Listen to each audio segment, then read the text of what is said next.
Thank you all for joining us on this kind of scary evening.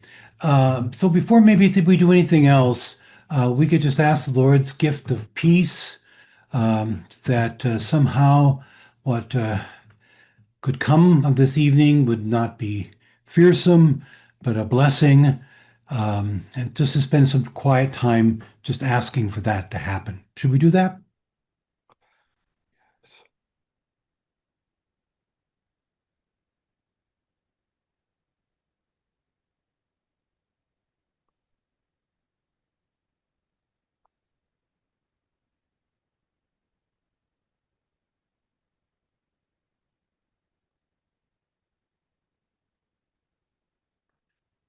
Thank you. I hope I gave you sufficient time. At Easter dinner, I was lectured on about never getting enough time to put all their intentions in. You know, say, let us pray, and then they're halfway through their list, and on we go. So I hope that you have enough time to do that. Again, thank you all for being here. We're going to try this here. Colleen and I were trying to get all this working, and it seemed like it did at one time. But let's see here if we can do that, okay? Um, I'm not sharing anything, am I, Colleen? You aren't yet. Yeah, what's going on? Not sure. There. Do you see that now, Colleen? We do. Yep, we Okay. see it. Thanks, Father Well, Bob. we already said welcome. This is the 75th anniversary of the Diocese of Dodge City. And let me just check and make sure that first of all, I have, do you see me on there, Colleen? Okay, okay. We can go back to stop share. Well, how come I have to stop share? Just a minute here. Ha, ha. Okay. Yeah, it is. Okay. Let's see if we can do this again for real this time. Okay, good to go, Colleen? Yes, Yes, yes. okay. Well, I presume that a lot of us have been around for a good chunk of those 75 years, right? So you all would have something very much to add to this. What we're going to try to do is pick out some things, hopefully Bishop Rickett will come on board here. When he was at the 100th anniversary of the cathedral school, at his homily, he said, "Don't worry, I'm only going to take a minute for each year." Well, we could probably do that. We could probably do that and have time left over, but we're not going to be doing it quite that way. So we're going to focus on a place, a people, a spirit. Place, people, spirit. Maybe you might have a little pad or something you could take notes on and just jot down, because hopefully this would kind of be a little bit of a meditative time for us to just visit that place, that people, that spirit that makes up the Diocese of Dodge City. We know that in 1951, the Diocese of Dodge City became the Diocese of Dodge City. At Chrism Mass, John Strasser, who's ordained with me, said, okay, he's got it all figured out. He told me that he was born in the Diocese of Wichita and I was born in the Diocese of Dodge City. I don't know how he got that figured out because we're both born in the same year, 1951. He, at the very beginning of that year, he was a New Year's baby, and I was at the very end of that year. But still, the diocese came to be in 51. Look what Bishop Carroll said. He said, though some dioceses in the U.S. are larger territorially, I think Salina, I think you are, Bishop Vinky, maybe, huh? Do you think? And there is this important difference. Kansas is simply land and people. Land and people. He said, my only considerations were the religious interests of the 28 counties, which comprise a large, vigorous, progressive, and prosperous segment of the body of Christ. Huh. Have we lived up to him? His thought of us, vigorous, progressive, prosperous segment of the body of Christ. And so here's a little prayer that we want to begin the evening with. Um, maybe would I have any taker that would be willing to read first that first half there? Would anybody want to lead us through that prayer? Anybody volunteer? Speak up, please. I will. Okay. Would you please just the first side there, those two stanzas? Would you please do that? God of wide horizons, God of wind and sky, You have blessed these 75 years with a faith set deep in the hearts of your people. Your spirit has moved in the courage of settlers and missionaries, in the journeys of immigrants, in the generosity of religious women and men, in the service of priests and deacons, in the fidelity of families. Through all, your spirit breathed life. Thank you very much. Would someone want to take up that other side, please?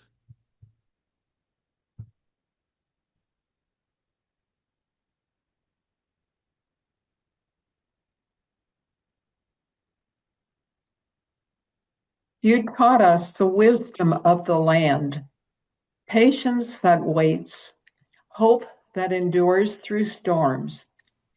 Send upon us anew the spirit of the plains, the spirit that bends yet does not break, that trusts your promise.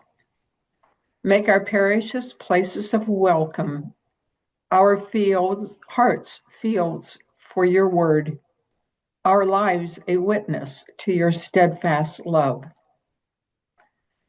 As we look to the horizon, we thank you for the faith that shaped us, and we ask your spirit to guide us still across horizons yet unseen. Yes, indeed. Amen. May we just call to mind all those lay people, all those religious, all those clergy, all the people that were part of this place that carried a spirit that were here for and with one another. So we have Bishop Rickett hasn't come on, has he? Colleen, has he come on? I haven't seen him, Father Bob. I haven't either. Not Oh, yet. well, not yet anyway. Well, Bishop Vinky, then I guess it's all yours. Oh, Uh, oh my. Bishop Ricken can talk a lot longer than I can. well, we really appreciate your being here with us, taking this time out of after Holy Week and all of that to come. Somebody said, who would have scheduled something on Easter Tuesday? I don't know, Colleen. Who would do that? That's a good question. But thank you for taking the time, Bishop. And you were a blessing to the diocese at a key time in our history when Bishop Brungart stepped aside for ministry during a troubling time. And your presence was greatly felt and much appreciated. But could you share just a little bit about how you encountered the spirit of the Diocese City coming from be a wise man from the north, coming down to be with us? What kind of thoughts would you want to share on that, Bishop? Yeah, sure. Well, first of all, I'll never forget the phone call I got from the Papal Nuncio asking me to to be in Dodge City for a while. I thought it would be a month or two, but it ended up being for 14 months. And I can't tell you how much I really enjoyed the Diocese of Dodge City and a special place in my heart for the people there. I just am just really impressed with how you treat people there. And I would say, I'll just share a story. Um, this past summer, the USCCB committee on migrants came to our diocese. They go to a different diocese every year. And we spent a little bit of time in Dodge City where we met people from Garden City. They were so impressed about what the Dodge City does for immigrants in that. So I just really was really impressed and really thankful for the way that you really care for the immigrants in your diocese. We're just really, really impressed. I yeah, applaud you in every way for caring for people so much. So yeah, so that's just the beginning. You can ask me more questions, or I can keep talking if you want me to. Or You could talk a little bit more, and then maybe we'll have some questions. sure, yeah. I remember, even being there when I first got there. I think that I met the staff and I think everybody was kind of shell shocked, right, when their bishop was going to be gone for a while. and but they were really just bonded together so wonderfully, and they have a wonderful staff there at the diocese. I mean, Colleen and Georgina, Sister Janice. I probably was going to forget Gentry and Emma, and Dan was there for a while when I was there, and Colleen, and yeah, just Eric, all those a great staff, and they really just held things together really well. And I just tried to get out of the way in many ways and just listen to what they were wanted to do, and I was just really impressed with just they just dug in and just just had the approach that we got this, right? We can do this together. So I'm just really impressed. Your lay ministry program is top notch too. I just really impressed with the programs there. So just met wonderful people. I think one of my favorite things to do, of course, as a bishop, is to go to confirmations. And I see Scott City there. I remember your going being in Scott City a few times for confirmations, which I really enjoyed. And I'll never forget one night when I was new there to that city. I had a confirmation way out western, and it started at 7 o'clock. For some reason, I thought I'll be home around 10:30, and by the time I got home, it was about 12:30 in the morning. It was one of those long trips as well, but it was worth it, right? And even I even did confirmations with two students, but it never bothered me to do that because my first pastor always told me God didn't say count my sheep, but just to feed them and love them. So I'll never forget my first pastor telling me that. Not don't worry about counting the sheep, but just feed them and love them. And that was a great advice for my first pastor that shared that with me. So just really enjoyed the whole atmosphere. And yeah, I have to admit too, I tell you a funny story too, is um when I would often visit Bishop John when I came to Dodge City, maybe once or twice a month, or well, actually usually every 2 weeks, but sometimes every week. And I remember I was looking for uh, some food to get Bishop John, and I called him up. I said, "What do you want?" He goes, "Yeah, I could go for some Mexican food," and so I ended up going to Taco Bell to bring him food, and his first response is, we got over 100 Mexican restaurants in that city, and you brought me Taco Bell." Yeah, that was embarrassing, but yeah, that was just a special time. But yeah, just really, yeah, you have a great staff there at the Diocese of that city, so really good people. So, Well, thank you, Bishop. Well, what about it? Would anybody have any questions that they would like to, a question or that they would like to ask of Bishop Vinky in terms of his involvement sense of the Diocese of Dodge City? yeah. I just want to congratulate on your 75 years. I think really wonderful. You have a wonderful celebration. I'm actually coming to that city for the special mass. Can't remember the date, but I'm looking forward to being back in that city again. Georgina's going to fill us in on that later. So, Okay, great. but yeah.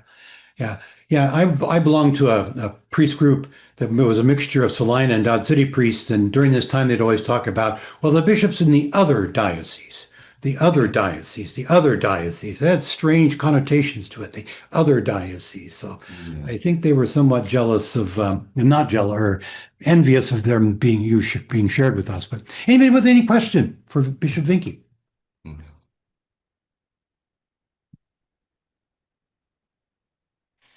What about you, Bishop? Any question you would have of us? Yeah, so okay. That's great. So how is there, can you add, has there been any concerns with ICE coming to your diocese or anything like that? Has there been any difficulties with that? And how is the that going overall? Georgina, you could probably respond to that. Sure. I There has not been in our diocese. Yes, there's that anxiety and uncertainty of what could happen. And but I think we just remain, people are so, again, you're edified by their faith and by their hope, and our parishes continue to support, again, everybody, and we have the same activities, and everybody participates still with, again, a lot of joy, and so, as you said, it's just good to see that our parish communities are that. It is um, a place where people do find hope, and I'm glad that we're able to give that. Again, yes, if you watch the news or things, there's of course that anxiety and that, but I think we have been not like other city, like big cities, as you will see. We haven't encountered that here. It's just so it's Yeah. been okay. Yeah. Yeah. Thanks, Georgina. But another question I always had, but not always had, but the cathedral, who had the wherewithal to build a cathedral out there? And now I just was super impressed with the cathedral, just the way it's just so welcoming and so on. And when was that built again?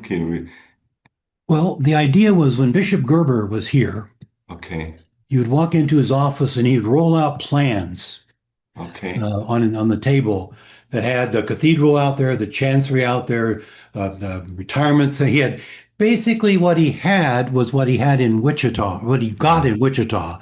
He just took our plans and shot them full of steroids. But it was all planned out there. So that was his vision from the get-go, and it took all that long time to do that. Uh, and again, people like Colleen was on the planning committee for that, or whatever different people were involved in that. A lot of people were involved in that. I think we have really two people really that were very key to that were Father Ted Skalski and Father John Strasser. Okay. And, I don't know if we could have had any better people in those positions to do that. Father Ted really did a great job of doing, first of all, making sure there was a font in the cathedral. After he got that job done, then the idea was, how do you bring these two parishes, the cathedral parish and the Our Lady of Guadalupe parish together, which was its own masterful job and Mhm. stands. And then John Strasser has an interesting blend. He has a tremendous artistic sense, and he also has a great analytical mind, mathematical mind, business mind. And to put those two things together, I think gave us our cathedral. Because I just found out the other day that he started painting. He always was kind of like collecting art, but now he's actually doing his own art. And of course, he's a woodworker, so he can make the art and then he can make the frame around the art. So it's a turnkey job when you get it from him. So I don't know. There are probably other people out there that maybe know some more that would want to respond to that, but that's my kind of take on it. Anybody else have a sense of how that all came together? And I'd be curious too, so what else is out there besides the cathedral now? Is the school there now yet, or It is, it will be open for school in August. Is that correct, Georgina? Yeah. So the school is out there. Any other Dodge City folk want to talk about but that's what's out there at the present time. Yes. I mean, that's the expansion of the place. Is that correct? Anybody from Georgina? What do you want to say to that? Yes, the school is there now. It should be ready for the next school year. It will be dedicated August 15th, oh, Saturday. beautiful, Yes. beautiful. Hmm. Yeah, what a place. What a really, really, really beautiful place. Hmm. It's I great. think I would like to add one of the most important things when they were building the cathedral was they would invite us. I think it was my husband sitting here. So was it once a week or monthly? And for catechesis, and they tried to catechize us why it was being built the way it was being built. Listening sessions and just portal, why there's a portal and why the Easter fire will be here and the font is here. And it was very catechetical. And so if you attended those sessions, you knew exactly why it was being built the way it was built. Mhm. So it was very good catechesis. Great. Sister Rosemary.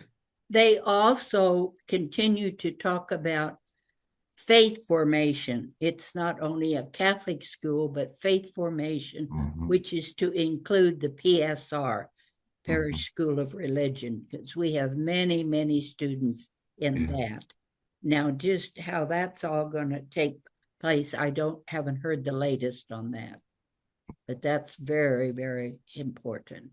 And I think their vision is also that it would include our other churches, people that they might send their children to this brand Okay. new vision of a school and a faith formation center. Yeah. Yeah, I kind of kept in track a little bit only through Father Wesley kept on asking me for some money. So Well, thank you very much, Bishop Vinke, for being part of this evening and joining us. You've again been very generous with your time in those 14 months and even here this evening, and you're much appreciated. So thank you very much, Bishop.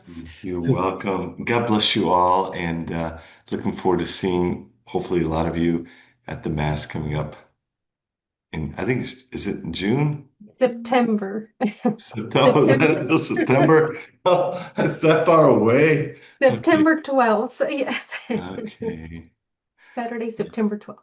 I'm going to call up Bishop Ricken and see. I'm going to tell him to make sure he gets on. Okay. Okay. Well, thank you very much, Bishop. We God greatly bless you. appreciate it. Happy Okay. anniversary. Bye. Bye.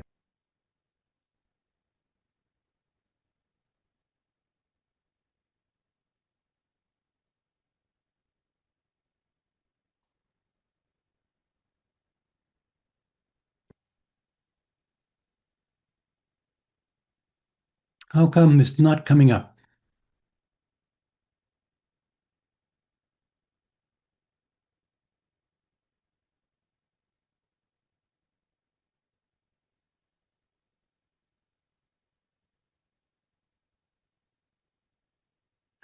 Okay, here's from our own bishop right now.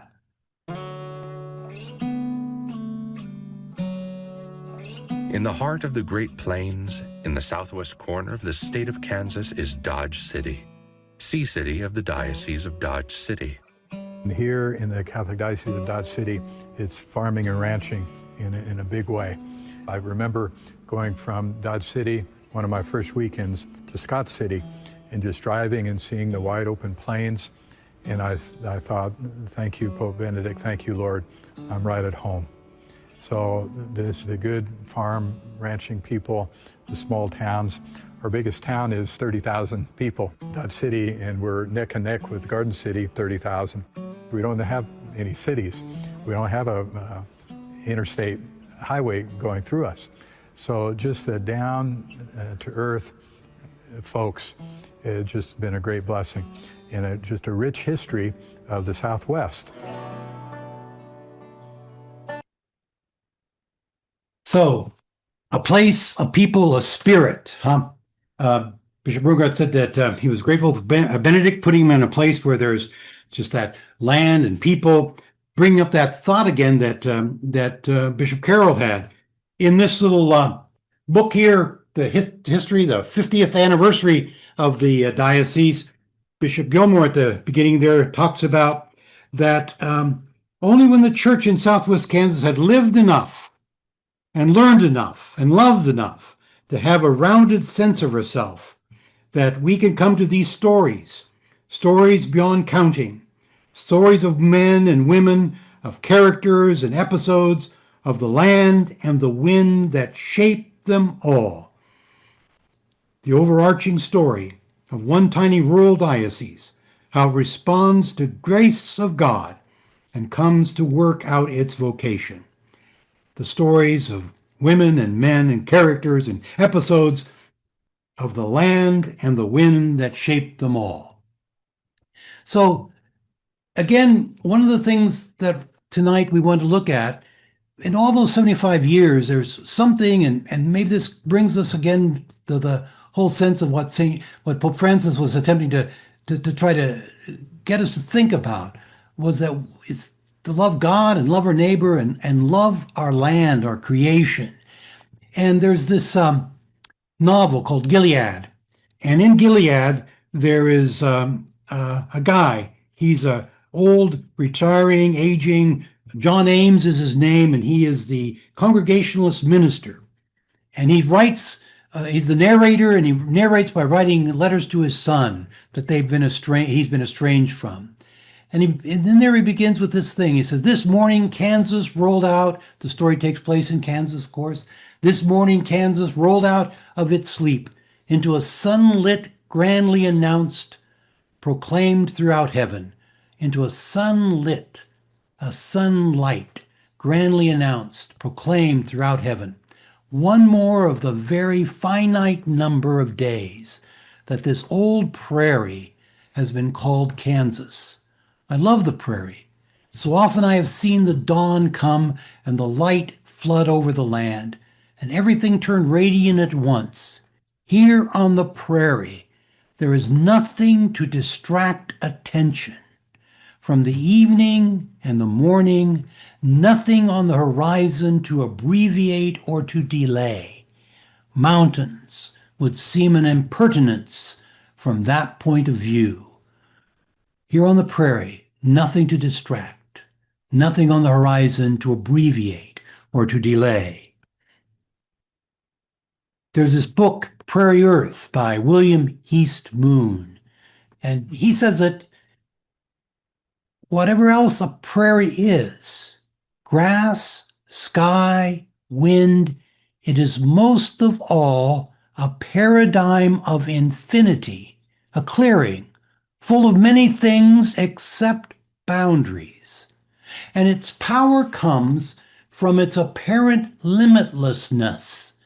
There is no such thing as there is no such thing as a small prairie any more than there is a little ocean. And the consequence of both is this challenge.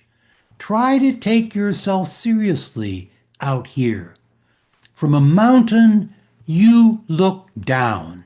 From the prairie, you look out. No wonder then that Luke, the gospel writer Luke, has Beatitudes proclaimed not on a mountaintop, but on the level, on the plain, it says.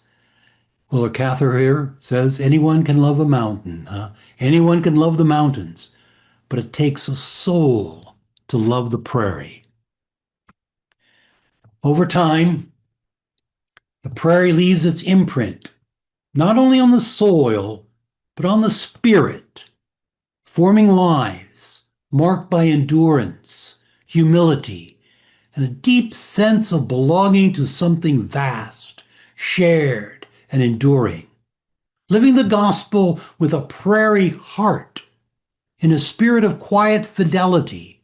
Lay people step forward in service. Cultures come together to form one body in Christ. Like the prairie itself, the diocese does not always draw attention to itself, yet it sustains life in ways that are deep and enduring, shaped by sacrifice, strengthened by hope, open to the vast horizons of God's grace. Living the gospel with a prairie heart in a spirit of quiet fidelity. So, a prairie gives us a vision of a clearing full of many things except boundaries. Is that what he said?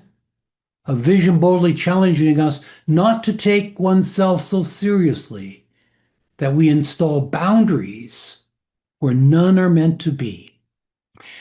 That show, CBS Morning, did a segment on the prairie, Uh, and the correspondent ended that segment by summing it up with a quote that he thought summarized it well. To fall in love with the mountains, all you have to do is open your eyes. To fall in love with the prairie, you have to open your soul. So the question as we celebrate 75 years, and there are people who live longer than that on this prairie, has our 75 years on the prairie opened our soul? Bishop Gilmore once said that, what he wanted to do was get us to go down deep. Go down deep. I don't know how many of you have been to one of the 8 wonders of Kansas, the Big Well in Greensburg, Kansas. You go down deep. You go down deep. You go all the way down this marvelous, unbelievable hand-dug well. You can go all the way down. I don't think you actually go all the way down now. Go down with a platform, then you can look all the way down. But the other interesting thing about it is, not only do you go all the way down, you can go all the way up too. And you can look out. And you can look out on the prairie all around you. So it's an interesting combination of the paradox of what we are called to do. How do we grow not older, but deeper? As we've spent 75 years, have we gotten any deeper? And at the same time getting deeper, can we be lifted up to the heights of the horizon that it stretches before us? So we're not just caught in a hole, but we're drawn forth to see the vastness out there. There's always a test of one, if you can tell that they are a flatlander or not, lived on the prairie. And that is, it's almost embarrassing. We get into the mountains, the Rockies, and enjoying it. But there always comes a time, I think, most often for us, when finally it has to be said. It said, well, I just can't see anything. And people look and say, what are you looking at? Well, the thing is, we got to see as far as we can, those horizons that open up, that space, that wideness, without that limitlessness there. You can be driving in the beautiful forests of Arkansas or other places, and it's like you just get lost. You can't see. There's something about that, that ability to open our soul. Bishop Gilmore also remembers that when he first came to the diocese and was first trying to raise money for the cathedral, that he told people he didn't want their money so much as their soul. And he said that some priest came to him and said, well, now come on now, we need the money too. And he said, but the second part of that was, but somehow I can't probably get the soul without if one lets loose of the money. So how in the world do we get that sense of openness and readiness? Well, a place, a people, a spirit. You might want to reflect just a bit on how you feel about living on the prairie, about your own horizons in your own life, in your parish life, in our diocesan life. How wide open are we? How are we as a spirit that is incarnated in a people, that lives on a place, that is all part of God's wonderful, marvelous creation? And you might also want to think of, are there places in our diocese? I know there's Sisters of St. Joseph in Wichita, and so many, many Sisters of St. Joseph who were in our diocese. Or there was a place that somehow holds special wonder and awe for us. Well, you see here is the old cathedral in Dodge City. It's a space that I've been actually fortunate to have Ellie Craig is she used to be an artist that lived in Dodge and what have you, and she did paintings and watercolors of the cathedral, and I have one of those, and it's special for me because, I grew up there. I was baptized there, confirmed there, received communion there, was ordained to the diaconate there, ordained to the priesthood there, went to school there. Matter of fact, I lived there for a while, never really served there, but I lived there when I was in the chancery the first time around. And somehow, I don't know about you, but when you go into a place like that, or some place, even like this place, you go in and there's still an aroma that is special to that place, an aroma that puts you back there. And you might just think, of what place. Maybe there's a place that isn't even in our diocese that works for you that does that. Because we are a people, a place, a spirit. And somehow all that comes together. Because even in these places, it's not just the architecture or the structure or the facility, the building, because it's all been filled with people that makes all the difference, all the difference, all the difference. So Sandra, if that little open white space when I'm in, that's kind of a little space for you to maybe fill in a space. So you might just take a little bit of time to think about a space, a people, a, a place, a people, a spirit. What would you list? How would you list that in your own experience of living, either in the Diocese of Dodge City or having been there, having been part of it? And one of the things we're going to talk about is this place, St. Mary of the Plains in Dodge City, because it tells a story that's a lot about the diocese. One of the first things that happened in the Diocese of Dodge City was that the cornerstone was laid on this. It was open right. It kind of was birthed at the same time as the diocese did. It's the heir to St. Mary's of the Plains, St. Mary of the Plains Academy that was blown away by a tornado, and they built this building to make sure it never got blown away by any tornado. But Colleen, this was a special place to you, and you're going to share some about the meaning of that place in your life. Okay. Well, we could always tell when it was spring, not because the trees were budding out or the grass was turning green or even the date on the calendar, but it was spring because Sister Melissa changed from her full habit from black to white. And no one missed seeing Sister Melissa in her full white habit because her office and her classroom were located on the ground floor of Hennessy Hall, where all the on-campus students entered the building to take classes. We knew her and she knew us. Just one advantage of a small college. She was not the only sister present. There were lots. There were sisters there of all ages. A few that I would call, old, many middle-aged, and several young ones. Sister Melissa wore a full habit. Some wore partial habits, but most dressed as professional women. I soon found out that their ages and the way they dressed were not the identifying factors of these women. The Sisters of St. Joseph were and are a group of smart, wise, determined, faithful women committed to the religious life and then to the formation of young adults. Bishop Hennessy of Wichita must have known what I came to know about these remarkable women, because he was the one who invited the Sisters of St. Joseph to Western Kansas to run the St. Mary of the Plains All-Girls Academy that opened in 1913. On May 10th, 1942, a tornado destroyed the Academy campus buildings. Remarkably, no human life was lost. Rebuilding did not begin immediately because of World War II. But during this time, the sisters also began to reconsider who would be the primary recipients of the education they provided. After a decade of fundraising, on September 15th, 1952, St. Mary of the Plains reopened as a high school and a two-year college.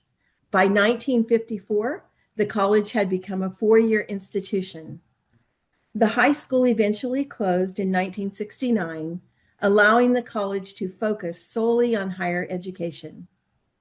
The student body was made up of kids from all over the U.S., with the largest population of students coming from Colorado, Florida, New Mexico, New York, and Kansas. Students from Kansas came from all four of the dioceses: Dodge City, Kansas City, Salina, and Wichita. Also, a large part of the student body was non-traditional commuter students from Dodge City and the surrounding communities. The people who came to this small Catholic college in Dodge City were the best people: smart, hardworking, faith-filled, and fun-loving. What can I say? My husband of 40 years is one of these people, and he's right there sitting beside me. Other people who helped the college thrive were some incredible lay professors and very dedicated support staff. St. Mary of the Plains College, or SMPC as we call it, was located on the north edge of Dodge City. Most students lived in the dormitories all 4 years. We ate together 3 times a day, attended Mass together, and gathered together for Cavalier and Saints sporting events, plays, and performances. Most of our social life revolved around the campus, except for the occasional outings to a couple of local bars. 18 was a legal drinking age back then. SMPC was the only 4-year Catholic college in our diocese. The people in Dodge City embraced the students and supported their athletics. SMPC graduates filled job openings in the local businesses and schools and in the surrounding towns. In 1992, the college closed because of financial troubles. Today, Newman University and the Diocese of Dodge City offer college courses in Hennessy Hall. And I want to share one fascinating fact that you might not be aware of, that in the 1970s, St. Mary of the Plains College hosted what was known as the Lecture Concert Series. In 1974, Dorothy Day, founder of the Catholic Worker Movement, was one of the featured speakers on the SMPC campus. The Catholic Worker Movement is dedicated to both direct aid for the poor and homeless and a broader commitment to social justice rooted in the gospel. Well, thank you, Francine. Francine, reading my notes, get ready. You're coming up, Francine. But thank you very much, Colleen. And you mentioned about now that Hennessy Hall still stands there, and it involves Newman University. And if you look down, at least my screen down there, you see Trish Keller, which she's from Garden City and Newman University. And Trish, you're going to share something about somehow how that connection gets there together, and the Doors of the Blood of Christ, which is a very significant element in our diocese, and also how the bridge to get there, all that, was the Called and Gifted program. So you got a lot to tell us, Trish. What do you have to say?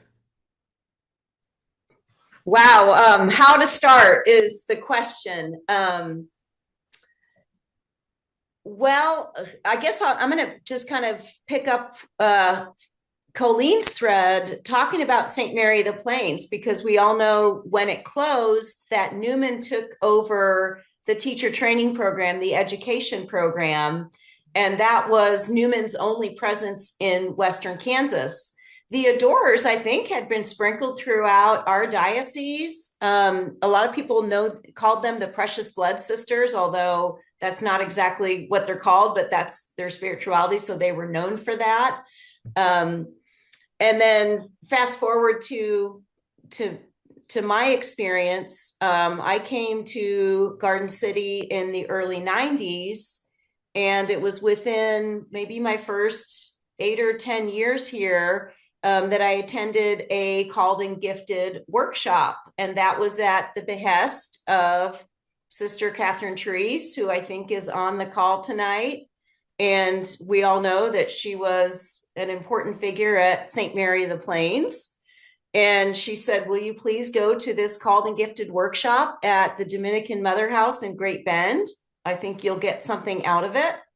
So I went with another parish member or two, and for the first time became aware that spiritual gifts, charisms are a thing. And once somebody names for you what those are and describes what they look like and gives you a chance to kind of self-evaluate and then test those out, you're really well on your way to, living the good life, because suddenly you're not just a volunteer in your parish filling a hole that's empty, but you can kind of pick and choose what's best for you to offer, either in your parish or the community or to your family, that allows your gifts to come to full expression. And when we're operating out of our gifts, we tend to be happier, we tend to be more productive, we tend to be more effective. And I think we make God present to more and more people. So that's part of my journey, is attending that Called and Gifted workshop. And that's landed me into, well, Colleen's a part of this too, because it landed me into some of the pastoral ministry formation courses that are our diocese's partnership with Newman University. The next step after that was I earned my master's in theological studies through Newman University. And now I'm actually employed by Newman University in a couple of capacities. One, getting back to Newman and their presence in Western Kansas, it's because Newman has added different bachelor's degree programs to students in Southwest Kansas.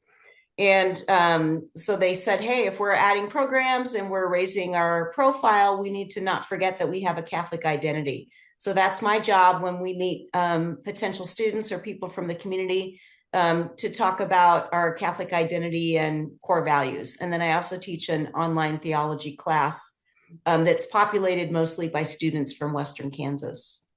So this diocese has really been wonderful to me. I don't know that all of that would have happened to me if I were where I grew up in St. Louis, Missouri, such a huge archdiocese, easy to get lost, in the shuffle.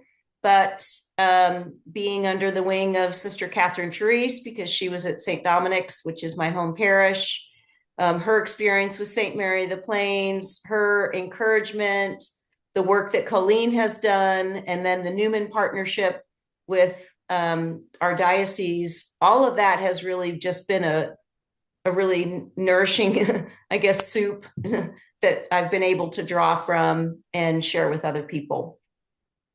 I hope that summarizes it all. Thank you very much, Trish. Anybody want to ask any questions of Colleen or Trish about what they talked about? Well, didn't the bishop say that Dodge City and Garden City are neck and neck in population? Do you still buy that, Trish? So Dodge is growing. Okay, that answers it. Okay, any other questions? Usually a little bit ahead. I know Garden City is growing. Yeah. Any other questions that anybody want to ask a question of Colleen or Trish?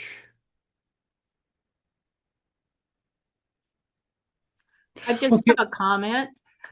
Colleen, when you were talking about St. Mary's of the Plains, I was living in Dodge City through the early 80s, and a lot of my time, even though I wasn't going to classes there, I knew a lot of folks there. And your enthusiasm, as you were talking about it, I could tell you loved your life at that time being there. Well, Jonna, no better time to transition to you. Because you were involved in a movement called Search, which has its own national thing, but in our diocese, it's particularly the college and young adults. And we still have a great commitment to young adults. Bishop Vicky mentioned Gentry Heimerman, that, young adult ministry, that whole aspect. And could you share a little bit about your experience with Search, how that was and what was all about? I remember when we had Deacon Dwayne Lampy's funeral vigil, somebody got up and remembered that he and Louise, his wife, were like Mom, Pa, Search. And so they were very involved in that, and people were very touched by them. So would you share a little bit about that experience, Jonna? Sure. And just as a preface, for my faith growing up at a very early age, I felt a real presence with God, even before my first communion. But by the time I graduated from high school, I did all the PSR and all of that stuff, but there just didn't seem like there was any place for me in my church, not my faith, but my church. There just didn't feel like I tried some adult classes that didn't speak to me at all. And I tried to do a little bit of youth group stuff with the younger people, and that wasn't a fit either. And so I just thought, it's just going to be this way until I get older, I guess. But I had moved to Great Bend, and Sister Rita Schwartz was at St. Patrick's at the time, St. Patrick's, and she invited me to teach 7th graders my first teaching class, I had no idea what she was asking, but seventh graders, and the topic was the life of Jesus.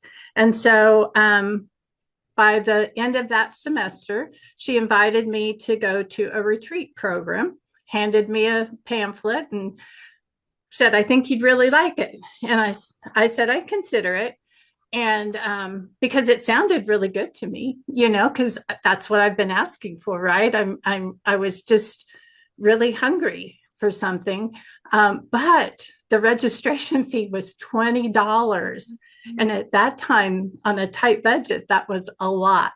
And so it was February, and lo and behold, I got a Valentine in the mail from my parents with a $20 bill. So I was like, okay, I guess. And that was a real sacrifice for them too. So that's kind of how I ended up going, just out of those actual grace people in my life that kind of provided what I needed to say yes to that.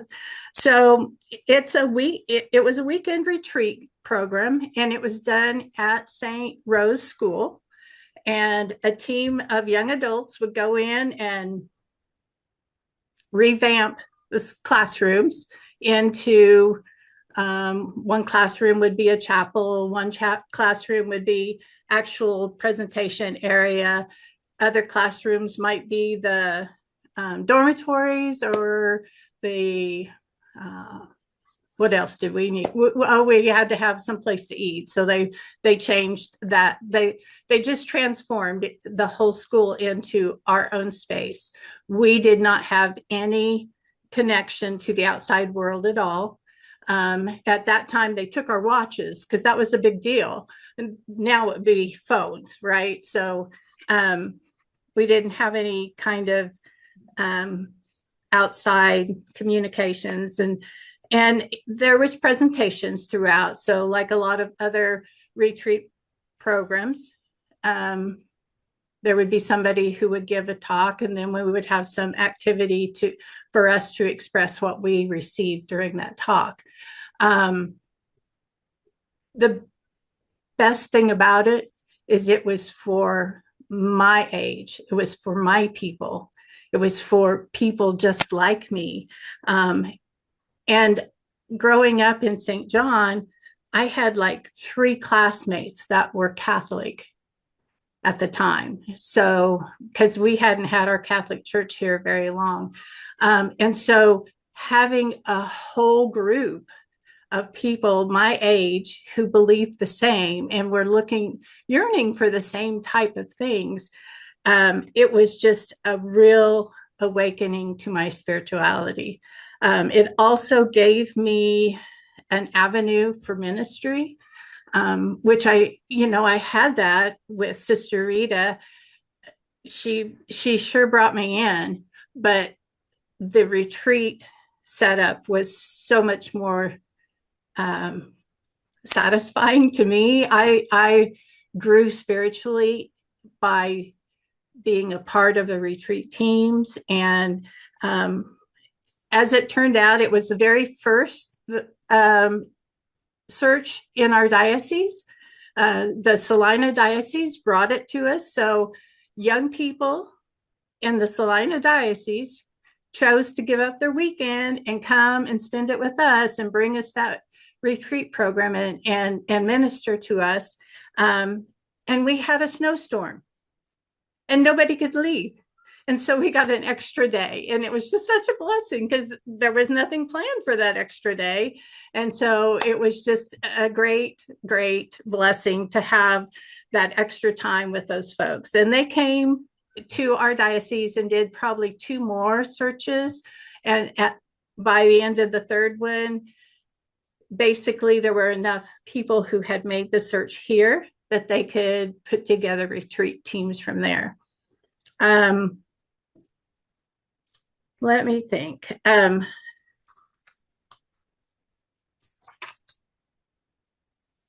So one thing that came out of that was, I think, very, very, very telling is that we had what we called the search family. it was our kind of our own community. And out of that, Colleen, you said you met your husband at St. Mary's of the Plain. Well, I met mine doing search retreats. We weren't all that compatible in the beginning, but we've been married for 45 years now. So, but there were many couples, marriages and families that have been couples that are raising their families in the church. And one of my favorite memories was one Friday afternoon. There was 4 different retreat teams that met at the Chancery, and we were down in Fred's office getting our supplies and loading them in the vehicles to go to 4 different places in the diocese. And Bishop Gerber came out, and that man was smiling from ear to ear, and he was just so pumped up, and he sent us off in such a fashion that only he could do. And he commissioned us, and he gave us everything we needed. He fed us so much. And so that was one of my favorite things, to see him so excited about what the young people in his diocese were doing.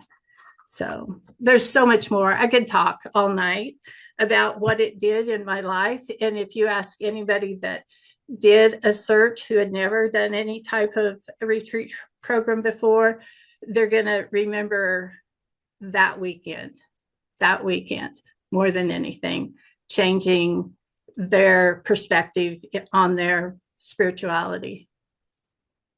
Well, thank you very much, Sean. I really appreciate it. I didn't realize that we were running all this dating service here. Everybody's finding their husbands and everything. So I guess that's worked well. Welcome, Bishop Rickon. Thank you for coming. And you come at a perfect time because we're ready for break. So it's 6:57 here. So we've got about a 7-minute break. So probably about 5 minutes after. Is that enough of a break? 7 minutes? That's the perfect timing. I hope that Iran is still there when we come back. So God bless you for coming, Bishop, and we'll be back right after, and then we'll be talking to you, and we've got a few other people to share things. So thank you very much. 5 after. Let's come back, okay? 5 after. Good to see you, Father Bob. Good seeing you, Bishop.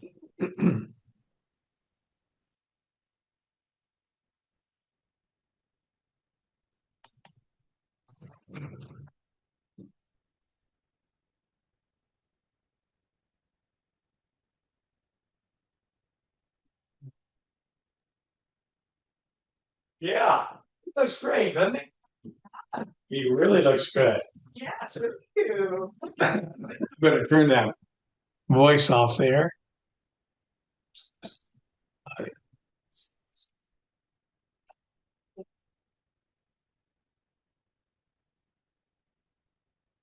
I have to ask the people from St. Joseph in Scott City. Can you hear me?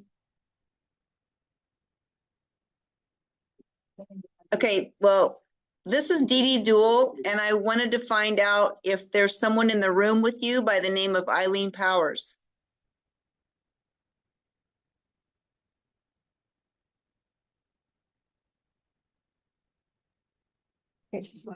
Yes, Eileen is here.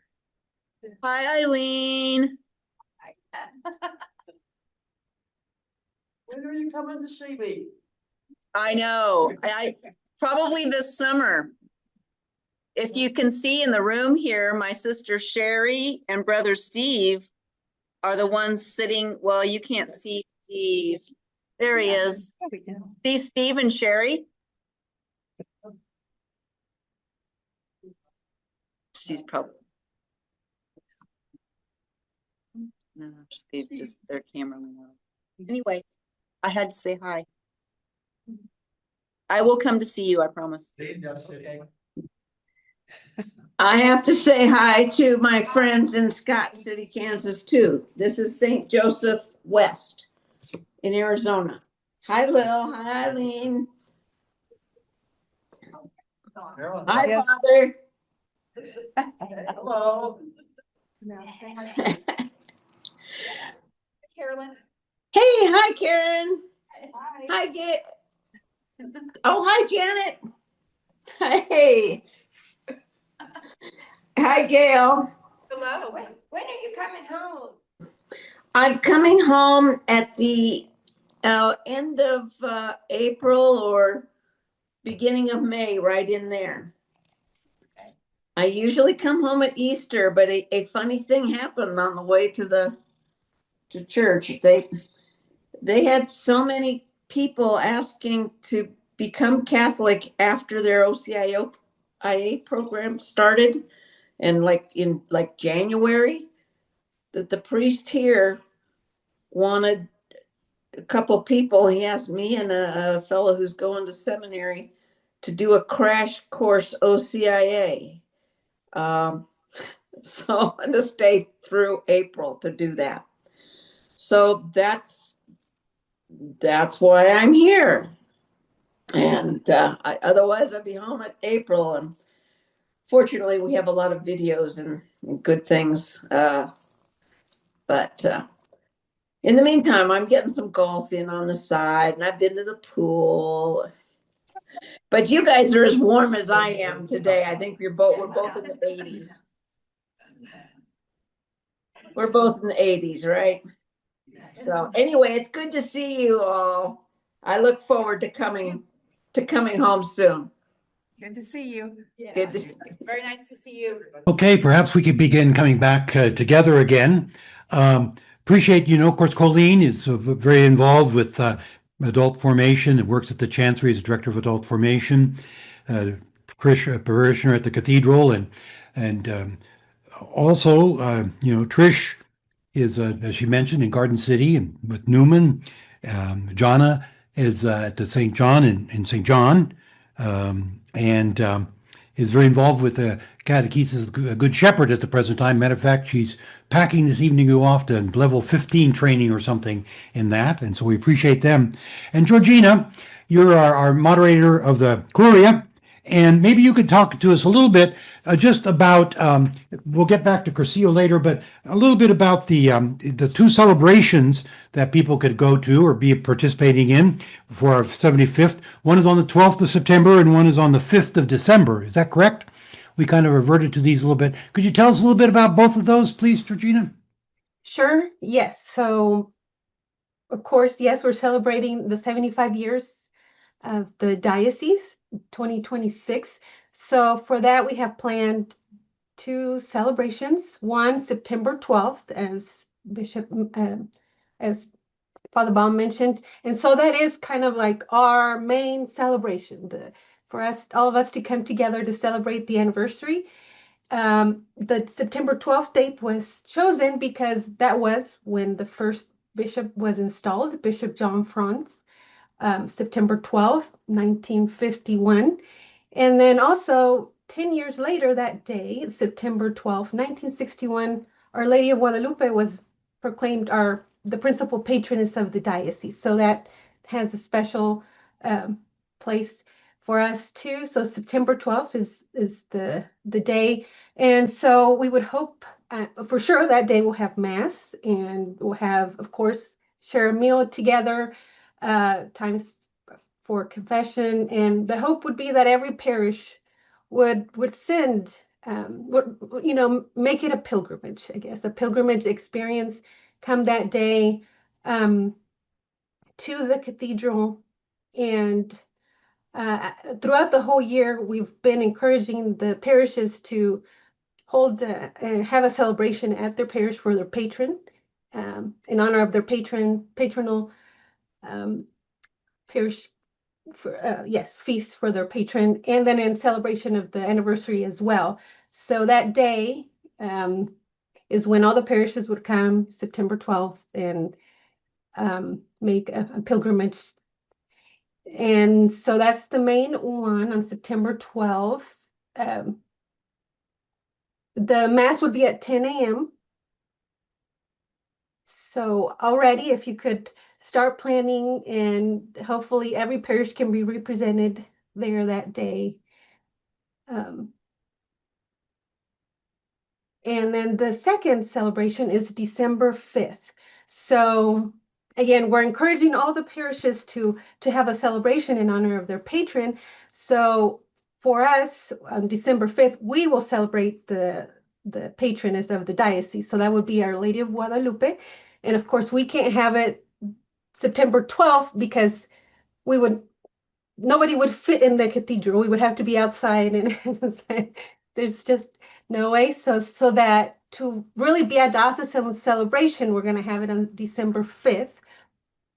So that would be, again, the celebration for our patroness, and also celebration of the 25th anniversary of the cathedral. So the cathedral was dedicated December 9th, 2001, but again, it falls in the middle of the week. So December 5th is a Saturday. So that's when we would celebrate both the 25th anniversary of the cathedral and the patron of the diocese, Our Lady of Guadalupe. And so that would be the second celebration that we would have for especially for the 75th anniversary. Well, thank you, Georgina. And you mentioned that the Our Lady of Guadalupe was our patron. And when we got that designation, I think we were the first diocese to have her as a patroness. So one of our first there. And so, Bishop Ricken, thank you so much for joining us. And I think I saw that your sister's on as well. Carol, is that right? Yeah, Carol's joining us as well, Father Bob. Yeah. Okay, well, thank you very much. Thank you, Carol. It's been a long time no see, Carol. Yes. Yes. So, Bishop Ricken, you were born in Dodge City, right? I sure was. And you grew up there and went to the cathedral school. I mentioned earlier about your great homily of the 100th anniversary of the cathedral, where you spent just a minute every year to celebrate the cathedrals. I mean, at school. So yeah, I already mentioned that. So and then you were a seminarian for the diocese, and then your family moved to La Junta. Yes. And you kind of moved with them, and then you got ordained for the Diocese of Pueblo. That's right, Father Bob. That was in 1974, actually. So yeah, and you got sent off to got Rome. ordained in 80. Yeah. You didn't learn everything you had to learn, so you got sent off to Rome to learn more, right?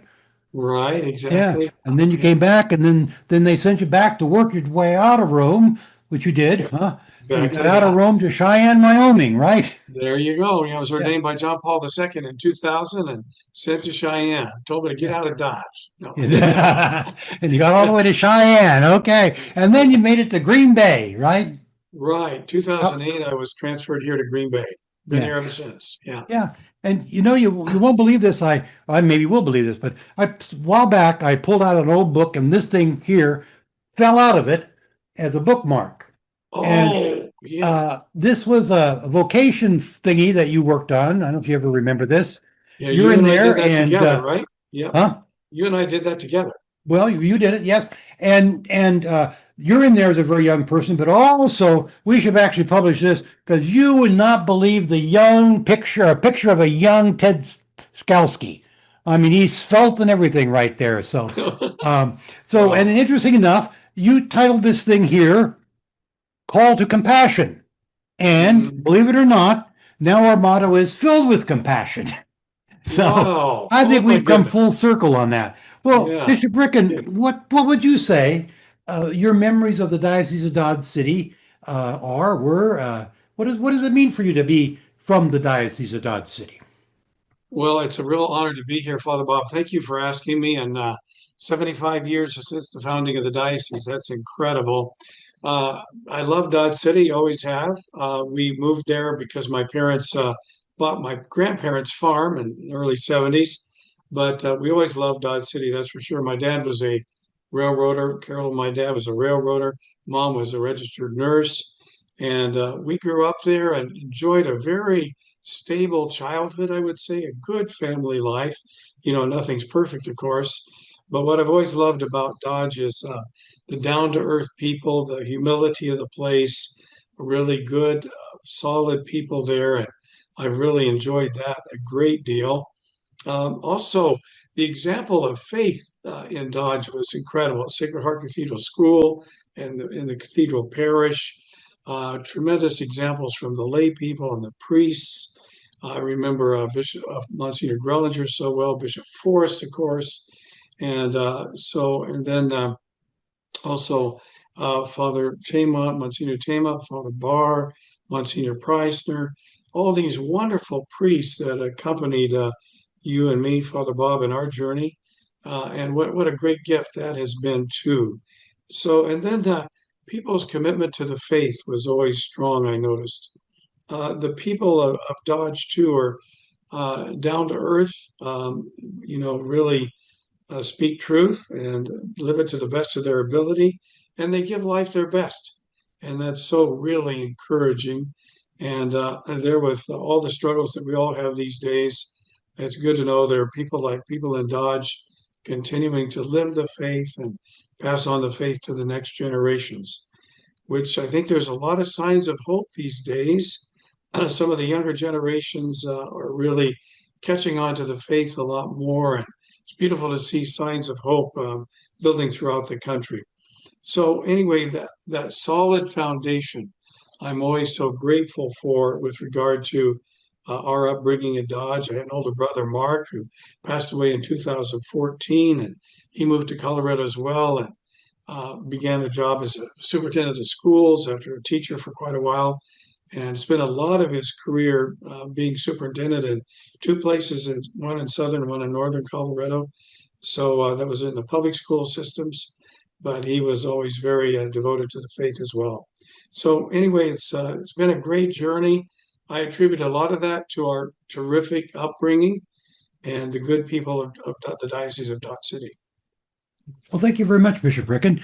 Would anybody have any comments or questions of Bishop Ricken?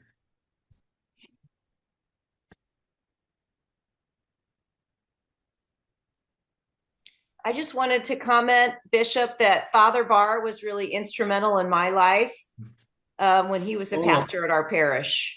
Oh, wonderful. Yeah, he was a great priest. Great priest. Yeah, he continued. He influenced you, and then he influenced me and a lot of other friends of mine that, we're still filled with his energy in a lot of ways. Terrific, terrific. I wanted to mention too the Sisters of St. Joseph. I see some of them are there. The picture is so large I can't identify the sisters who are there. But Sister Antonella was my 7th and 8th grade teacher there when I was in grade school.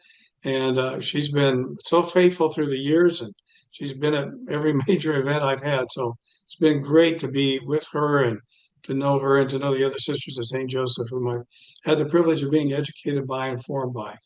And my sister, my brother too, was really great. So, anyone else? We know we're talking about kind of some movements, like we talked about search and some occasions such as the called and gifted and what have you. And I wonder, Bishop Ricken, if you remember anything about your formation in the Legion of Mary. Because that was a very big thing in our diocese, both the senior and junior, and it was a lot about lay ministry, even in those days. Does that jiggle your memory at all, Bishop Ricken? It sure does. Yeah, Paul McElgood, you remember him? He was so instrumental in that. And in 6th and 7th grade and 8th grade, we gathered every week to pray the rosary together and the prayers that go with it. And then on Saturdays, we had some ministry to do, like distributing Catholic literature to the businesses in town. I always took the Sunday visitor to the barber shop and the hotel and different places like that. And you learned a lot about, intimacy and prayer has to be poured out in service. And I really, those things stuck with me too. And I've always had a close relationship to the Blessed Mother, and the Legion really reinforced that too. So, yeah. But it was an amazing thing for adults and kids. And again, that sense of prayer and community every week, like you said, and then that ministry was kind of taken very seriously.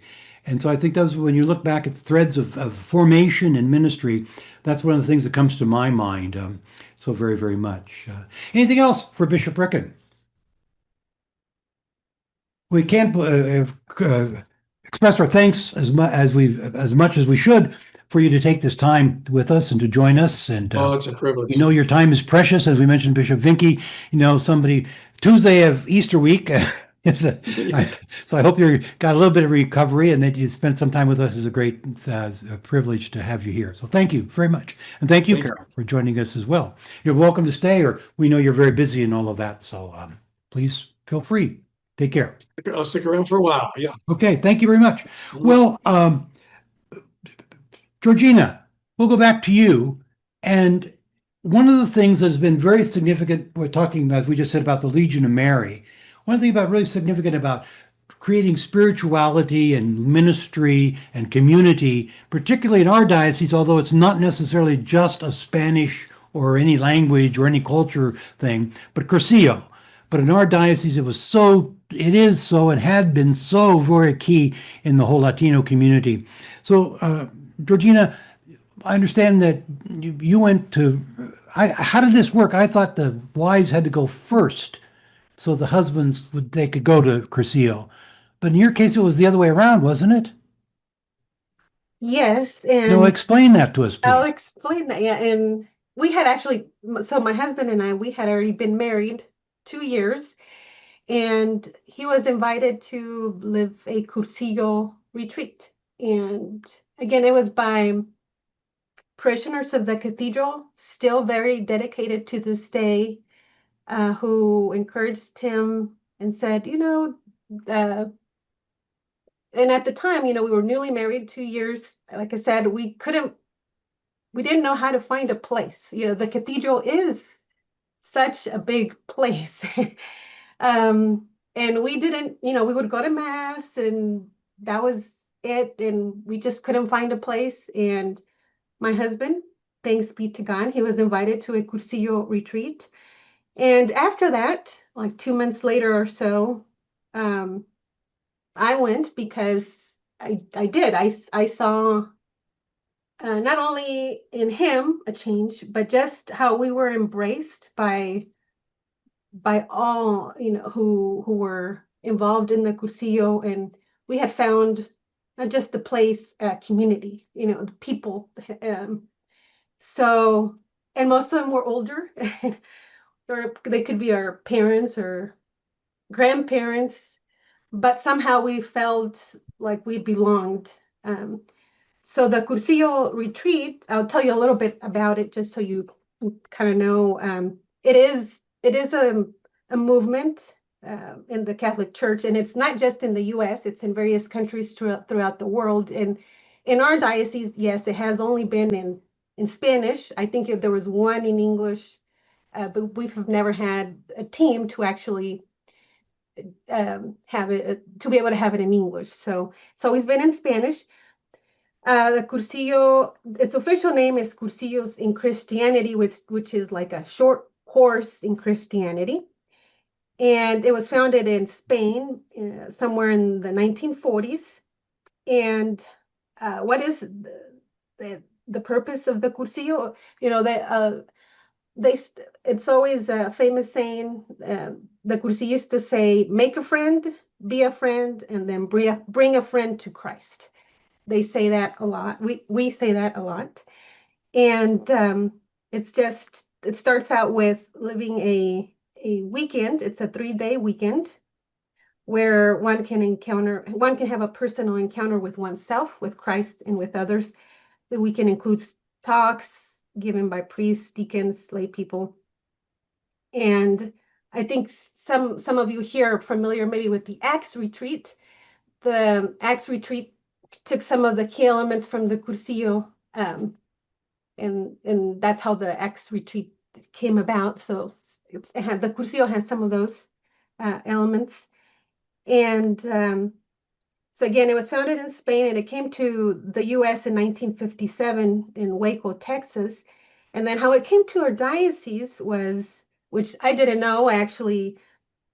So I asked, kind of in preparation for tonight, I asked some of those that lived the Cursillo that were one of the first to live the Cursillo in our diocese, like how did it come to the diocese? And just asking the question, it was Lupe Sigala, her face lit up and said, "Oh, nobody has asked here recently," and they were just. And she was just so delighted that I was even asking about the history of it. And um, so many of the first people that from our diocese that attended a cursillo were all basically all our permanent deacons that we have. They attended a cursillo either in the Diocese of Lubbock or the Diocese of Amarillo. And then when they had enough people that could, that again, to form a team, they were able to have one. And the first one in our diocese was in September of 1988 in Lakin, Kansas. And after that, there's been a lot more. It's over 100 now, cursillos in the diocese. And again, the people that have attended those cursillos are basically pillars in the parishes. Like I said, a lot of them they are the permanent deacons that we have, the in Liberal, the one in Ulysses, even in our parishes, all the lectors, the catechists. They've all again lived a cursillo retreat, and from my own personal experience, I can tell you that again, that's where I found a place within the church. And because my involvement in the cursillo, that's how I was actually then, all that led to me coming to work to the diocese. And so again, that I think was it completely changed my life, basically. That's all I can say. I found a place, and now I'm even at the diocese, and I've been here for 15 years, and I'm so grateful for that, and that community that embraced me at the time. Thank you, Georgina, and thank you thank you, Cursillo, for getting you where you are, because Bishop Vinke would said he would hire you like that. So thank you for never jumping ship on us, and but thank you very much. And we'd like another kind of impactful event of formation in our diocese as you look back was this thing called Renew. And Sister Francine, you were just key in that, and you participated in that, you supported that, you pastored that program. So tell us a little bit just about that experience of this thing called Renew. We're talking about a little history back when, but it's one of those things that kind of planted a seed that has, and a lot of there. So would you share what you kind of your memory sense of it would be? Well, when I think about Renew, I think about Pentecost. And I think our diocese was ready for a Pentecost at that time. And thanks to Bishop Gerber and his vision for renewing the diocese, that we were one of the first dioceses in the country to participate in this wonderful program. And as I said, I think the diocese and parishes and individuals were yearning for a renewal. It's kind of like Georgina was saying, looking for a place where they could really be involved. And it's hard to believe it was 40 years ago.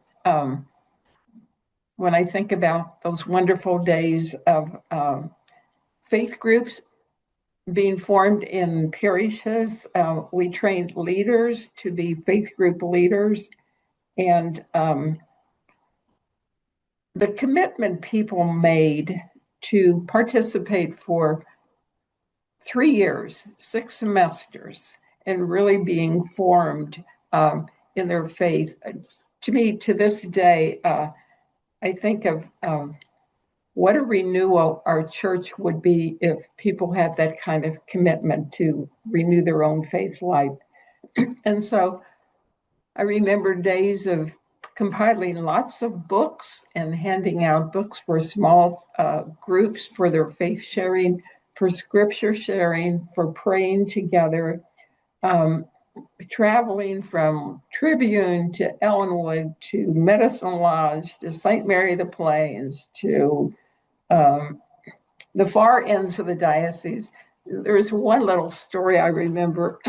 It was a very, very cold winter night, and I was in Leoti, and I was driving this little, what was it, Volkswagen car, And I went to get my boots. It had snowed and somebody had taken them. So besides that, there was the heater wasn't working in my car. And I remember getting to Garden City and being so grateful I could sit in a tub with hot water. Anyway, that's one of my renewed stories. But I love the people. And to this day, I just met somebody at the Chrism Mass a week ago, 2 weeks ago, who was one of the faith group leaders in the parish. And people talk with fondness about how their faith was strengthened and how parishes were strengthened and how the diocese was strengthened. And I think another great thing about that was that the diocesan offices were all involved. We had the youth office, we had the family life office, the religious education office, and everybody was part of that program. And I think that was another great strength for making it such a time of grace. And so I think that grace of Pentecost is still living. I just think we need to renew it often. Well, thank you very much, Francine. I remember when we would travel around and sit down at a place at a parish and say, well, what's happening? What's going on here? And again, they'd say, I've known Joe all my life, and I was never aware of how rich, just it gave people the opportunity to express and for other people to discover. And it was just humbling to experience that. And you were, of course, very good at helping that and fostering that. I know, Sister Rosemary, you've done a lot of things on small group faith sharing and still trying to keep that going. And of course, that's such an important thing, and it's kind of difficult to keep it sustained. But thank you for Sister Rosemary and others that are kind of to continue to work at that. And the other thing, Francine, having you there, and I know there are other Dominicans there. I don't know, Bishop Rick, and our Dominican Mother House is going to be closing here at the end of this year. And Dominicans, you folk believe in study, right? That's one of the things Dominic told you to do. And I've always been impressed about the desire and the yearning for learning and always opening for formation. And one of the things I remember thinking back in the good old days was after Vatican II, you sponsored those theology workshops. I don't know if did you get to go to any of those, Bishop Ricken? I sure did. I learned a Yeah. lot of those. That was great community gathering too. Wasn't I thought that yeah, this was amazing. And like I still remember Bernard Herring, this great Redemptorist priest, moral theologian, wrote the book on moral theology and everything. And he was there, and just his genuineness and what have you, and that you had brought all these people in, you sisters, and then you opened it up to other people. I just thought that was such a rich for us young guys. That was just such a real rich time. Bishop Ricken. Yes, I couldn't agree more. That was really wonderful to realize the whole world was out there we hadn't quite discovered yet. You're right, exactly. And you let us discover it, Sisters of St. Dominic. Thank you so very much. And that kind of hospitality that's been so treasured at the Mother House there, all the groups that have come and found welcome and inspiration. And one of the things that's just so unbelievable is that I don't know how many high school kids from Wichita Diocese, of all places, have come to Great Bend to the Dominican Mother House for those retreats. They bring their own priests along because they don't trust us priests. But anyhow, but the superintendent of schools from Wichita went to all kinds of places that this could happen. And of course, they didn't want it at the Spiritual Life Center in Wichita for understandable reasons. But it went on, and she said as soon as she walked into that building, talk about a place, a people, a spirit. A place with a people that has a spirit. She said, this is where it has to happen. This is where it has to happen.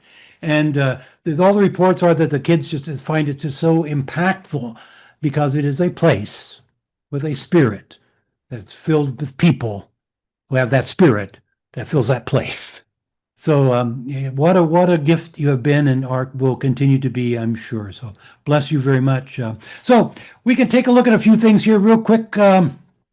What are my things there? Real quick, if I can find it, where is it at? It's hiding someplace.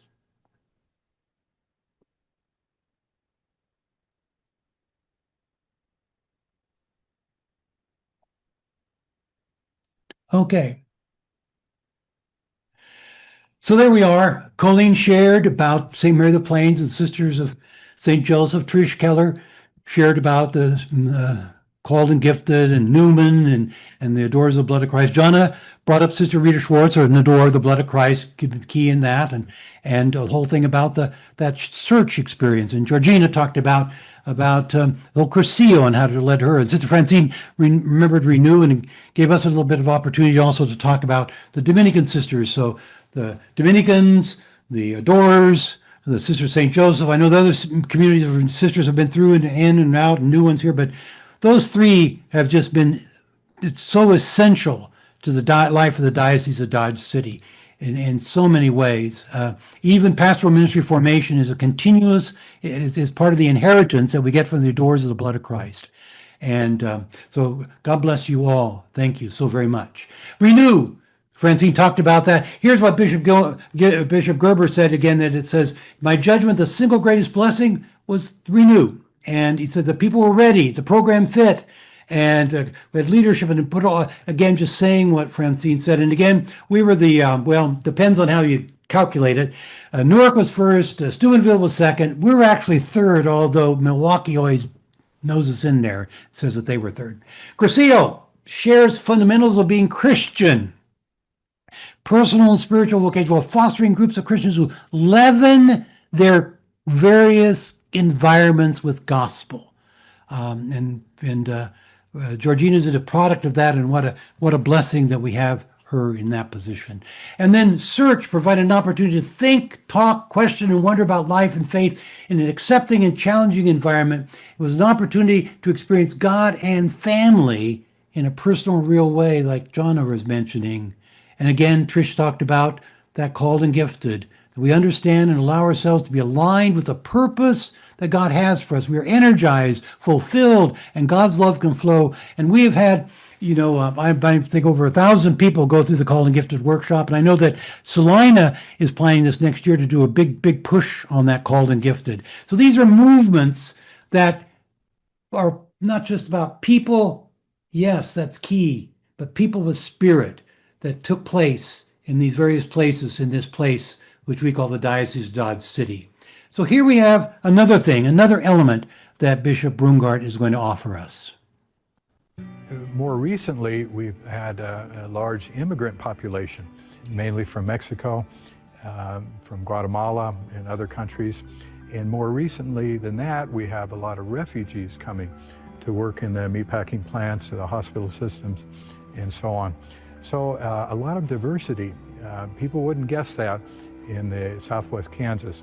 A lot of diversity in culture. For example, here at the cathedral, we have 4 masses, 2 Saturday evening, 2 Sunday, and 2 in English, 2 in Spanish. And the Spanish noon mass on Sunday is full, if you can imagine, full, this place. So a lot of Spanish-speaking immigrants that we're reaching out to. Very culturally diverse, very culturally rich diocese, but a wonderful place. If you want to get away from the rat race in the big city, come out to Dodge City Diocese. Well, the bishop talks about this diversity. One of those people out there in the Artemis, whatever that is, I want to say shuttle because we don't have space shuttles anymore, but it's an interesting thing earlier. He said, speaking from space, that about the diversity of their team there, their crew, said that we didn't put our differences aside, we brought our differences together. And one of the ways of following up what Bishop Brungart talked about is there's this film called Strangers in Town. You see it down there, strangersintownthefilm.com. You can go and see it. Remember a few years back, I'm sure Trish remembers this, a few years back, there was that attempt for some people to blow up a whole Somalian neighborhood in Garden City. They're going to blow up the whole neighborhood. They didn't succeed, of course. But there was a documentary film team that wanted to come to Garden City and tell this story. And they came with one story they wanted to tell about this happening, and they left with an entirely different story that they tell in Strangers in Town. It tells the story of how global migration unexpectedly transformed and enriched Garden City, Kansas. It brought great challenges to that community, including demands for housing, social services, education, and infrastructure. For the Curtin students at Garden City High School, the town's remarkable diversity is all they've ever known. Strangers in Town gives new meaning to the city's motto. The world grows here. I actually didn't know that that was Garden City's motto. The world grows here, and provides an inspiring view of human possibilities in the face of change. Again, it goes back to that whole idea of the prairie, that openness, that space that we have. And it reminds us that maybe as we look at 75 years past, we want to turn to some pictures by Van Gogh. He was fascinated by the sower. Made all kinds of paintings of the sower. Here's one of them. And you notice how the figure casts seed into a future that he will not control. The tension of life can be seen as a sower moves horizontally while the tree reaches vertically. The sower works at day's end. You notice the sun is setting, suggesting both completion and trust. The seeds disappear into the earth just as the sun disappears into the horizon. Both acts are gestures of letting go into mystery. Letting go into mystery. The tree stands there, silent, dark, enduring, reminding us that growth always involves both light and shadow. It suggests that the most ordinary human act, casting seed into soil, is already caught up into something vast, luminous, and beyond our control, as vast as the prairie on which we live. The kingdom is not only beyond our efforts, it's even beyond our vision. We accomplish in our lifetime only a tiny fraction of the magnificent enterprise that is God's work. Nothing we do is complete, which is a way of saying that the kingdom always lies beyond us. We plant seeds that one day will grow. We water seeds already planted, knowing that they hold future promise. We lay foundations that will need further development, and we provide yeast that produces far beyond our capabilities. We cannot do everything, and there's a sense of liberation in realizing that. This enables us to do something and to do it very well. It may be incomplete, but it is a beginning, a step along the way, an opportunity for the Lord's grace to enter and to do the rest. We may never see the end results, but that is the difference between the master builder and the worker. We are workers, not master builders, ministers, not messiahs. It helps now and then to step back and take a long view. We are prophets of a future not our own. We are prophets of a future not our own. Oftentimes, those last two slides are called the prayer of St. Oscar Romero. And actually, it wasn't his prayer. It actually was written by a Bishop Untner to be used by the Archbishop for a funeral of a priest. But it says it well, does it not? As we look back over 75 years and look to a horizon beyond us, that we are prophets of a future not our own. It helps now and then to step back and take the long view. We've looked at some things here tonight. The many more people could have been mentioned. Many more places could have been brought to mind. Many more could be sense of the way we could sense and feel the Spirit moving. There's just too much to make all in those 75 years, and we know that stretches even beyond that. But we are workers, not master builders, ministers, not messiahs. They, maybe that went beyond us, before us, never see the end results. Well, we probably will either. But it's a beginning, a step along the way, an opportunity for the Lord's grace to do the rest.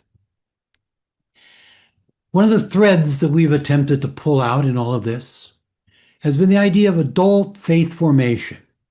While this isn't precisely part of pastoral ministry formation program, The diocese, it's one of the ways that adults have the opportunity for formation. Adult formation must be the central task, the axis around which revolves all catechesis. That's what the bishops of our country told us in 1999. Adult faith formation must be the central task, the axis around which revolves all catechesis. Faith grows in community, shaped by adults learning, praying, sharing, guided by the Spirit across these wide plains, not just growing older, but hopefully growing ever so deeper. So you have been spending time here this evening involved in a element of faith formation, listening to stories told, having different things brought to mind. As I said, there's so much more, and we missed so much. Isn't it great that we can miss so much that we cannot just compact 75 years into a few minutes here, spending time with us and all? But we do have a few minutes left.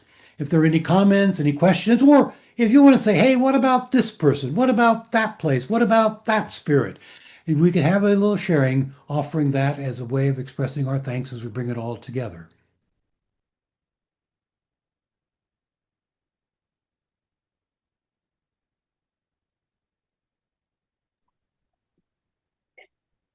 This is Carolyn Simpson at St. Joseph's West in Arizona. And one thing I was surprised at, now I did come in late, but I find it very interesting that the whole emphasis here has been around retreats, and spiritual, the spiritual journey. When I came in, I was expecting, history to be talking about, okay, this year we built that parish, and this year we built this parish, and all that. And it's very thoughtful, and it gives me a lot to think about as far as the important things you felt the history of the diocese were the retreats and formation that have gone on. Well, thank you very much, Carolyn. Anyone else? Well, Bob, I was thinking of two people that had an impact when I came on board. I was kind of in the late 80s and early 90s when I really became involved with the church. The first was the charismatic movement, Father Monsignor Joe Strimmel in Great Bend, and didn't hear anything from that. The second was Loretta Gagan and all her pastoral formation ministry that she did. Thank you for mentioning that. That's so right. The charismatic movement was, especially in Great Bend, and especially with Monsignor Stremmel. So thank you for adding, because that is a piece that could well be up. Indeed, thank you. And then Sister Loretta Gagan, actually, what we're doing right here is because of what she did. That she's the one who got pastoral ministry formation. That was her work. And that was the gift of the Adorers of the Blood of Christ. So yeah, thank you. That's a great addition. Anybody else? That would be great to fill in the blanks that we missed. I just wanted to, since we just had Easter Vigil, this isn't a movement specifically, but think of all the ongoing efforts in the RCIA, now OCIA, all the volunteers at all the parishes across the diocese that have accompanied our seekers into full initiation into the church. And I know that there's a lot of success stories. Sometimes we worry about the lost sheep, those who don't stick with us and wander off. But still the lives that are touched through that, whether it's the RCIA, OCIA team, the catechists, the sponsors, the godparents, the initiates themselves, their family members. I mean, it really is just a big web of influence and change and spirit moving in a lot of different directions. Thank you so much. That is so true and so good. And it's such a important piece. Thank you for putting that in there. Sister Charlotte. I was always impressed with the Dodge City Diocese and the innovation that they had in doing ministry in rural areas, forming teams of priests, sisters, lay folks, and almost being circuit riders in the diocese, also in the same way with religious ed. So I think that's a hallmark of this diocese is innovation to be able to serve the people.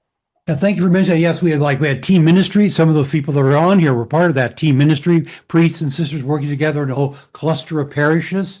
And that was kind of totally innovative at that time. And it has become kind of, what's new about that? So they were real pioneers in that. So that's really great. And then also I remember there were traveling teams of sisters in terms of religious formation to parishes, equipping them, helping them, supporting them. Yeah, thank you for filling that in. That's indeed something that should be part of this story. Yeah, thank you. Anybody else? I don't know if this is another part of that, but I think also the marriage encounter, Yes. the engaged encounter, Yes. retrovi. Yes. Yeah. Yes, all of those, especially marriage encounter, which the other two are spin-offs from, which was very big in our diocese. And it's good to note that. And they used to have, they didn't call them, what do they call them? Circles, or I know they would get together and they formed groups too. And that, yes, that would be something that this story would be incomplete without them. So thank you for mentioning that. That's very good. Also, the whole liturgical efforts, I think, in our diocese, Jane was part of the diocesan liturgy office. Other people spent a lot of time. I think a lot of time and energy and effort was spent in our diocese trying to fashion, inform, and support good liturgical renewal. I think have benefited from a lot of people, Jane among them. To thank you, Jane, for being here. That would be a piece I think would fit into here. Do we have another 3 hours so we could? Anybody else? One other person that came to mind that was very impactful in my early part of it was Fred Kaiser. Fred Kaiser. His youth retreats that he had spaghetti sauce that you made spaghetti, you made hamburgers, you made goulash, you made everything for $45. We had kids for a week. And it was an amazing. Yeah, he could run a thing on a penny, couldn't he? I remember I was in Dodge City. And I remember Camp Aldrich is northeast of Great Bend, and so he overspent on ice cream, and so he told me to pack that up in my car and get it to Dodge City as fast as I could. Yeah, he was a skinflint, but yes, he was a masterful at doing those things. That is right. That is a good person to remember. Thank you for bringing that up, Father Jim. Anybody else? Father Baum, I just wanted, when you were getting ready to present this course, and you asked me one thing to ponder would be what the spirit of the diocese, right? And one of the first things that came to mind is that there is, I feel like a deep sense of mission, and I feel that in everybody, and I know and you mentioned the diversity and all in our communities, and and that's hard, but we've worked together, and I think people have made sacrifices. Everybody has, we all have, and that we have our parishes, and we have, yes, our liturgies together, or just the meals that we share, and that takes sacrifice. You have to die a little bit, to yourself, and to embrace the other. And I think in our diocese, I can, again, I've been in a lot of parishes, been, of course, a lot of diocesan events, and I can just see that. I can feel that sense of mission, and that's what I've been kind of reflecting on. And going back again, Carolyn, you said, that we focused on the people, because it is the people. It's not the building, it's the people who it is the history of the diocese, and just reflecting on that, and going all the way back to even when the first mass in Kansas was in the diocese of Dodge City by a missionary priest who had come from Mexico. He was on mission over there too. And just 10 years after the apparitions of Our Lady of Guadalupe, it came here to Dodge City, had the first mass in Kansas. they were on mission. It's like since then, and I think that spirit has stayed. And so to have again Our Lady of Guadalupe as our patroness is just such a gift, I think, to our diocese, and that we can all feel embraced by her. I moved out here from the diocese, the Wichita diocese, and when I talk to my family back in the Wichita diocese, I say, you have to be tough. And our pioneers that, to be out here in the Dodge City diocese, our pioneers had to be tough because things take time and take energy, because there's a large area between our parishes, but we have to appreciate our faith as our ancestors did, because that's the spirit of Southwest Kansas. Yes. Well, thanks for mentioning that, Judy. Yes. So let's bring it to a close then. Let's bring it to a close here with John. I don't know if is someone still talking? I'm sorry. Is someone still talking? Okay. I think Jonna had her hand up. Donna, did you want to say something before we close? Oh, I was just kind of piggyback off of Georgina is, I feel like we are missionary people. And with that, we just talked about all the different things that have happened in 75 years. And things come and then they go on. And then we have a new thing. And then, it's the spirit that moves and that works through the people. And, right now I've been involved in catechesis of the Good Shepherd for our young people, for we started here in our parish at 3. And I just wondered if there's other things, because I'm kind of focused on that, but I'm sure there's other things that are happening in our diocese that are just kind of starting to pick up some real oomph. And I just wondered if there was something others would share on that if we had time. If we had time, we could do that. Maybe there needs to be that time, okay? So let's see here. How come we get this thing going here now? I can't get it to do its thing. I don't know why it's not doing its thing. So maybe we're not meant to do it. Maybe we're supposed to spend all that time. I don't know. We can't get her done. So I got waylaid there in the midst of all of this. So, okay. Well, thank you very much. As Jonna said, there's many, many more things, and we filled in some things. That wasn't the idea to be comprehensive. The idea was to get a sense of a place, a people, and a spirit. So let us just in the end pray that we may continue to be open, open to what that spirit is. We're supposed to be Kansans, people of the south wind. The Lord said its spirit blows where it comes from. We do not know where it goes. We do not know the ideas. Just let us get swept up into it. So may Almighty God continue to bless us, lead us, and guide us. And may you have a restful evening, be brought to a new day, and like that guy in Gilead, may you be thrilled with another brilliant day unfolding on the Kansas plains, and you may be inspired by the vastness and the glory of it. Thank you for being here. Thank you for all the ways you've shared. Go in peace to love and serve the Lord. Amen. We'll see you all. Thank you. Thank you, Father Bob. Thanks, everyone.